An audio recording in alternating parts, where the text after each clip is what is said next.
같은 바탕 가운데 상자 모양 건물 두 채가 나란히 서 있습니다. 왼쪽은 오래전부터 있던 농막이고 오른쪽은 최근에 지은 목조 건물입니다. 멀리서 보면 크기도 비슷하고 생김새도 비슷합니다. 그런데 왼쪽 건물에서 하룻밤을 자면 원래 용도를 벗어난 사용이 되고 오른쪽 건물에서 자면 아무 문제가 없습니다. 뒤편에서 이불을 들고 난감한 표정으로 서 있는 저분의 사정이 바로 여기에 있습니다. 감이 잘 안 오신다면 편의점 앞 파라솔 자리를 떠올려 보세요. 그 자리는 컵라면을 먹거나 잠깐 앉아 숨을 돌리라고 만들어 둔 공간이지 침낭을 펴고 밤을 보내라고 만든 공간은 아니지요. 지금까지 농막이 딱 그런 자리였습니다.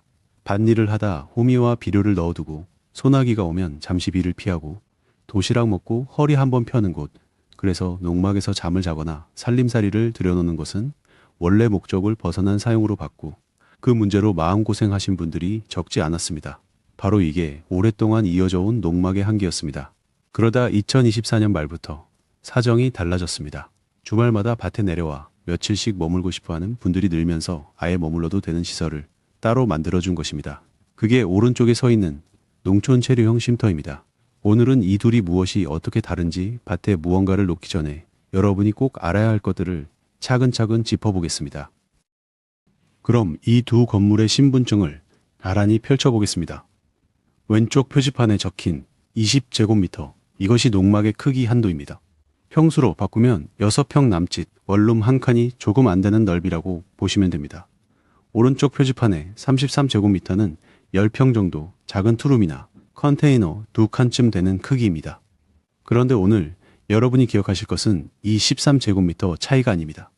진짜 차이는 이 건물을 무엇에 쓰라고 만들었느냐, 바로 목적에 있습니다.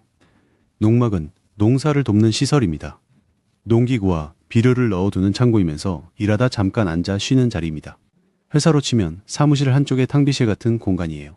커피 한 잔 마시고 숨 돌리는 곳이지 거기에 이불을 깔고 자는 사람은 없지요. 반면 쉼터는 처음부터 사람이 머무는 것을 전제로 만든 임시 숙소입니다. 잠을 자도 되고 주말 이틀을 지내도 되고 휴가철에 며칠 지내다 가도 됩니다. 다만 임시라는 말에 밑줄을 그어야 합니다. 살림을 통째로 옮겨와 사는 집이 아니라 농사를 지으러 오갈 때 머무는 거처라는 뜻입니다. 그래서 쉼터에는 자기 농지에서 실제로 농사를 짓는 사람이 그 농지에 둔다는 조건이 따라붙습니다.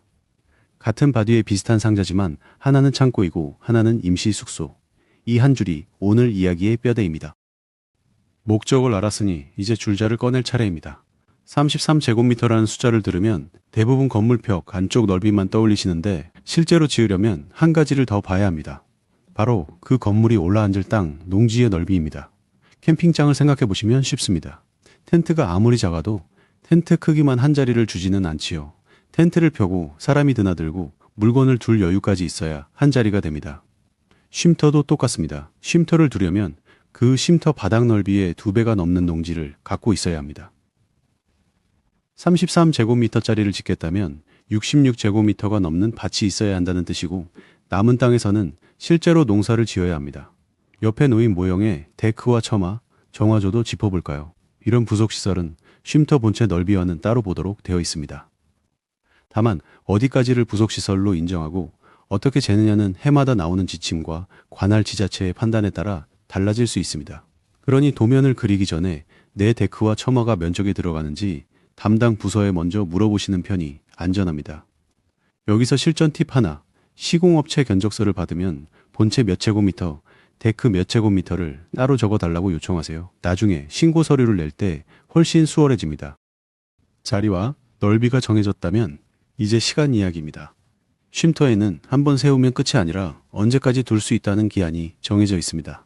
이것을 존치기간이라고 부르는데 어려운 말이 아니라 이 건물을 그 자리에 놓아둘 수 있는 기간이라는 뜻입니다. 도서관에서 책을 빌리는 것과 비슷합니다. 2주 빌리고 다 못 읽었으면 연장을 신청해 더 볼 수 있지요. 대신 가만히 있으면 자동으로 늘어나지는 않고 연체하면 문제가 됩니다. 쉼터도 똑같습니다. 처음 인정되는 기간은 3년이고 이후 연장을 거듭해 최대 12년까지 둘 수 있습니다. 여기서 가장 많이들 오해하시는 부분이 있습니다. 12년이 처음부터 보장된 기간이 아니라는 점입니다. 3년이 끝날 때마다 다시 신청해야 하고 그동안 농사를 계속 지었는지 시설이 안전한지 같은 조건을 지키고 있어야 연장이 됩니다. 기한이 끝나면 원칙적으로 철거하고 땅을 원래대로 돌려놓아야 합니다. 그러니 달력에 3년 뒤 날짜를 미리 표시해 두시길 권합니다. 문 옆에 소화기와 천장의 감지기도 그냥 장식이 아닙니다. 사람이 머무는 시설인 만큼 소화기를 두고 불이 나면 소리로 알려주는 감지기를 다는 것이 기본 요건입니다. 밭 한가운데는 소방차가 늦게 도착하는 곳이라는 점을 꼭 기억해 주세요. 여기까지 들으신 분들이 바로 던지는 질문이 있습니다. 우리 집 뒷산에도 하나 놓으면 안 되느냐는 것입니다. 답은 안 됩니다. 지금까지 말씀드린 농막과 쉼터는 모두 농지, 그러니까 화면 왼쪽의 평평한 밭에서만 가능한 시설입니다. 여기에 적용되는 규정은 농지법 쪽 기준이고 관청에서도 농지 담당 부서가 처리합니다. 오른쪽 산은 이야기가 완전히 다릅니다. 산은 임야로 관리되고 산지관리법이라는 다른 법이 적용됩니다. 담당 부서도 산림 쪽으로 바뀌고 세울 수 있는 시설의 이름도 다릅니다. 저기 서 있는 작은 목조 건물은 산에서 나무를 가꾸고 임산물을 돌보는 일을 돕기 위한 산림경영관리사입니다. 이름부터 경영과 관리라는 말이 붙어 있지요. 산 일을 하기 위한 시설이지 주말에 내려와 자고 가라고 만든 숙소가 아닙니다. 설치 요건과 절차도 농지 쪽과는 별개로 산지관리법의 시설 설치 기준을 따로 확인해야 합니다. 같은 동네 담장 하나 사이라도 한쪽은 농지, 한쪽은 임야면 적용되는 제도 자체가 갈립니다. 그래서 땅을 보실 때 가장 먼저 하실 일은 토지대장과 등기부에서 지목을 확인하는 것입니다. 지목이 밭이나 논인지 임야인지에 따라 여러분이 찾아갈 부서와 읽어야 할 법이 통째로 달라집니다. 앞장면에서 밭과 산은 아예 다른 제도로 움직인다고 말씀드렸죠. 이번에는 실제로 사람들이 가장 많이 걸려 넘어지는 지점들을 한자리에 모아보겠습니다. 첫 번째, 쉼터가 생겼으니 이삿짐을 싸서 들어가 살면 된다는 생각입니다. 이건 아닙니다.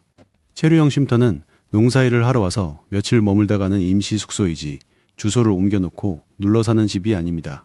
제도에서도 주택이 아닌 임시시설로 봅니다. 주말 농장에 딸린 작은 방 하나라고 생각하시면 이해가 쉽습니다. 두 번째, 땅만 있으면 어디든 놓을 수 있다는 생각입니다. 쉼터는 불이 났을 때 소방차가 들어올 수 있는 길에 접해 있어야 합니다. 밭 한가운데 좁은 농로만 있고 트럭 한 대도 못 들어가는 자리라면 면적이 남아도라도 설치가 어렵습니다. 그래서 땅을 보러 가시면 평소보다 진입로부터 확인하시는 게 좋습니다. 세 번째, 남의 땅에 놓는 경우입니다. 쉼터는 본인이 소유한 농지에 본인이 농사를 지으면서 두는 시설이 원칙입니다. 빌린 땅이나 부모님 명의로 된 땅이라면 그대로 되지 않을 수 있으니 미리 확인하셔야 합니다. 네 번째, 지금 있는 농막을 슬쩍 늘려서 쉼터로 쓰면 되지 않느냐는 생각입니다. 신고 없이 벽을 뜯고 면적을 키우면 그건 불법 증축이 됩니다. 기존 농막을 쉼터로 바꾸는 절차가 따로 마련돼 있으니 요건과 기한은 연도별 지침과 관할 지자체에 반드시 확인하고 움직이셔야 합니다. 먼저 짓고 나중에 신고하면 된다는 말이 이 분야에서 가장 위험한 조언입니다. 그럼 순서를 제대로 밟으면 어떻게 되는지 보겠습니다. 쉼터는 아무 신고 없이 툭 갖다 놓는 물건이 아닙니다. 먼저 관할시공구의 농지 담당 부서에 내 땅에 설치가 가능한지 확인하고 건축 담당 부서에는 가설건축물 축조신고라는 절차를 밟습니다. 임시로 세우는 건물이니 정식 건축허가 대신 신고로 처리한다는 뜻입니다. 설치가 끝나면 농지대장, 그러니까 내 농지에 무엇이 있는지 적어두는 장부에 이 시설을 올리게 됩니다. 신청서 한 장으로 끝나는 게 아니라 도면과 배치도, 토지 서류가 함께 들어갑니다. 여기까지가 서류라면 진짜로 체감되는 건 돈입니다. 쉼터를 알아보시는 분들이 가장 많이 놀라는 지점이 바로 여기입니다. 인터넷에 뜨는 가격표는 대개 건물 본체 값입니다. 그런데 실제로는 땅을 평평하게 고르고 기초를 다지는 공사비가 붙고 화장실을 쓰려면 정화조를 묻어야 합니다. 전기는 가까운 전봇대에서 끌어오는데 거리가 멀수록 인입 비용이 올라갑니다. 상수도가 안 들어오는 자리면 지하수 관정을 따로 파야 합니다. 여기에 살 때 붙는 세금과 갖고 있는 동안 해마다 붙는 세금까지 더해집니다. 다만 쉼터는 제도상 주택으로 보지 않기 때문에 집을 여러 채 가진 것으로 계산되지는 않습니다. 그래서 현장을 보러 가실 때는 건물 크기보다 전봇대까지 몇 미터인지 상수도관이 어디까지 와 있는지를 먼저 확인하시는 게 좋습니다. 이 두 가지가 예산을 가장 크게 흔듭니다. 세금 항목과 신고 서식은 관할 지자체마다 조금씩 다르니 견적을 받기 전에 담당 부서에 한번 물어보시는 편이 안전합니다. 자, 오늘 이야기를 칠판에 정리해 보겠습니다. 농막은 20제곱미터, 평으로 치면 약 6평입니다. 농기구와 수확물을 두고 일하다 잠깐 쉬는 창고에 가깝습니다. 여기서 밤을 보내는 건 원래 용도가 아닙니다. 체류형 쉼터는 33제곱미터, 약 10평이고 농사일을 하러 와서 머물 수 있는 임시 숙소입니다. 대신 기간이 정해져 있어서 처음 3년의 연장을 더해 최대 12년까지 쓰도록 설계되어 있습니다. 연장은 저절로 되는 게 아니고 세부 운영은 연도별 지침과 관할 지자체를 확인하셔야 합니다. 그리고 이 이야기는 전부 농과 밭, 즉 농지 위에서만 통합니다. 산은 산지관리법이라는 다른 법으로 움직인다는 점도 꼭 기억해 두세요. 이제 여러분이 하실 일은 하나입니다. 내 땅이 있는 시군구의 농지 담당 부서에 전화를 걸어 5가지를 물어보세요. 물어볼 때 직원을 먼저 불러주시면 훨씬 빠릅니다. 첫째, 이 직원의 쉼터를 놓을 수 있는지. 둘째, 우리 지역 조례로 추가되는 제한이 있는지. 셋째, 신고 서류가 무엇이고 어디에 내는지. 넷째, 데크와 처마, 정화조가 면적에 들어가는지. 다섯째, 존치 기간이 끝날 때 연장 신청은 언제 어떻게 하는지. 전화 한 통 10분이면 끝나는 일입니다. 그런데 이걸 건너뛰면 수백만 원이 들어간 공사가 통째로 흔들립니다. 같은 33제곱미터라도 어느 마을이냐에 따라 답이 달라집니다. 인터넷 글이나 업체 설명보다 내 땅을 담당하는 공무원의 답이 언제나 정답에 가깝습니다. 반드시 직접 확인하고 시작하시기 바랍니다.